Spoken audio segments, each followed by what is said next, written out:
Well, hello there, my fellow rushers. How you been doing today? KingRix here, and today we're gonna be continuing on with our medieval team challenge. Yay! Now, for today, we're gonna be jumping into City of Luzogian, which was kind of a hard-ish level. At least that's what I thought it was. You know, back in the day when I first bought Kingdom Hearts Vengeance, and I played it for the first time. We all had these moments when you first play Kingdom Rush and some levels seem very hard, while in reality they're not. That was the same case for City of Lozogan. For some reason, I was struggling with this level quite a bit. So much so that I had to look up a guide video a long time ago. But that was before I became a good player in this game. Back in the day, I was more of a casual player. I didn't really care if I beat it on Veteran or Impossible. I was like, whatever. If I can pull it off, good. If I can't, then screw it. I guess I'm turning down the difficulty.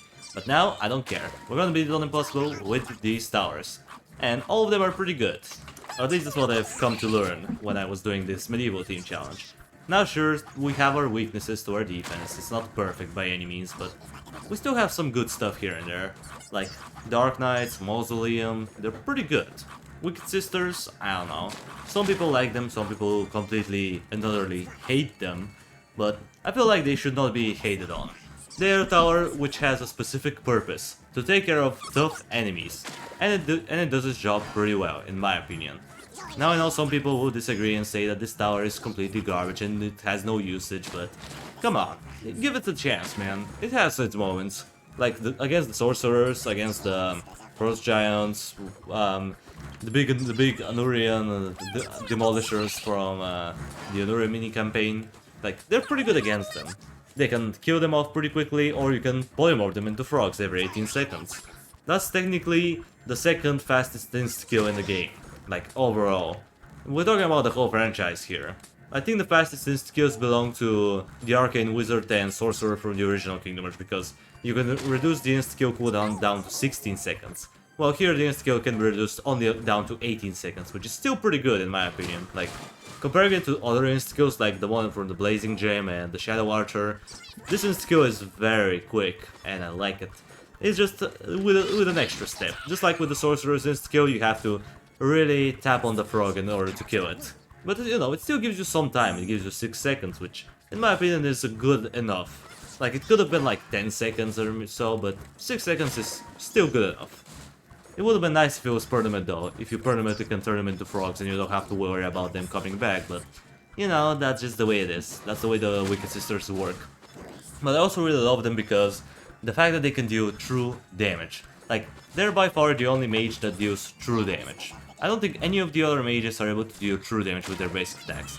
Well, maybe the Sorcerer, but he technically has it as an effect, not really as, base.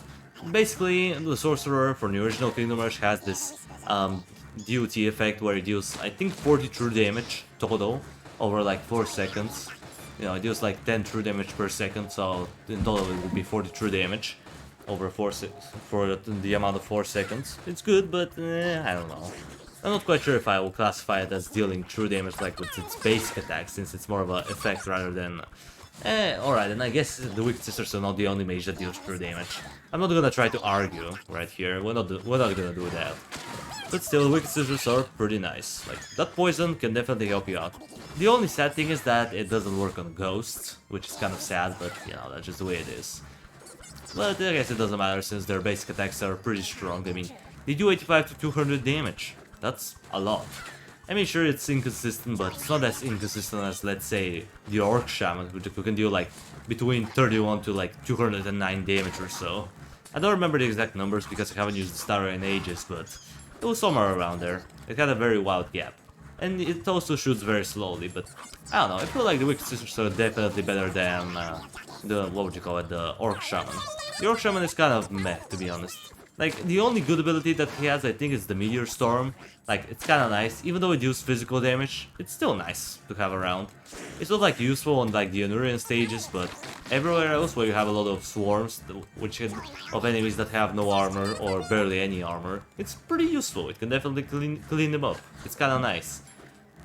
So yeah, enough about the Wicked Sisters, let's get into the gameplay. I mean, there's nothing really much to say about this level, it's just the late game was a little bit troublesome, just a little bit. We would have gotten some leaks here and there if I wasn't good with micromanaging my stuff, but thankfully I was, so because of that we'll be able to survive with somewhat of a relative ease. You know, this level is not as bad as I remember it. Back in the day, oh, I wasn't able to beat it even on Impossible. I think I beat it on Veteran my first try. And later on I was able to beat it on Impossible with like... I don't remember. I remember that I used Margosa for this level, but I don't remember the towers that I used. Maybe if I go deep into my mind I can find the answer to my question, but I'm not gonna bother. I'm not gonna bother with that at all. Sorry if I sound a little tired, I woke up like an hour ago, so my brain is still trying to adjust, and yeah, sorry if I am a little bit sloppy here and there. Anyway, let's get back to the game. And if there's one thing to say about this stage is that Rotten Forest is actually kind of useless on this stage. Even though I tried to use it, I didn't use it for damage, obviously. I used it for the passive slowdown that it gives. Because if you didn't know, which at this point you probably should know, is that Rotten Forest provides with 30% slowdown at level 1 and 2, and 40% slowdown at level 3 and 4. Which is pretty good. I mean, that's a slowdown, man. It's a passive slowdown in a small area. It's not terrible. It definitely helps out, you know, we can separate hordes a little bit or slow them down, allowing our towers to do more damage because they will stay for a longer period of time in their radius. You know, I can see this thing being useful. But the thing is that the abilities are a little bit iffy, like... Roots of Evil is basically trying to be a rip-off of Wrath of the Forest, but it's pretty bad. Like, for one, it can only affect... I don't know, can it affect 8 enemies? I'm not quite sure. I think it can affect only 6 in this version, in Vengeance. And it can also... like, the damage is non-existent, it doesn't do any damage. But the stun duration is 6 seconds, which I guess it's kind of okay, but... I don't find it to be that useful. I would say the Tainted Treants are a little bit better because they respawn pretty quickly and I just like them. You know, they're not bad. I would say they're kind of good in a way. So yeah, we're pretty much done with this level, you know, almost. We're getting closer and closer to the end. And that's good, because this level is kind of meh, to be honest.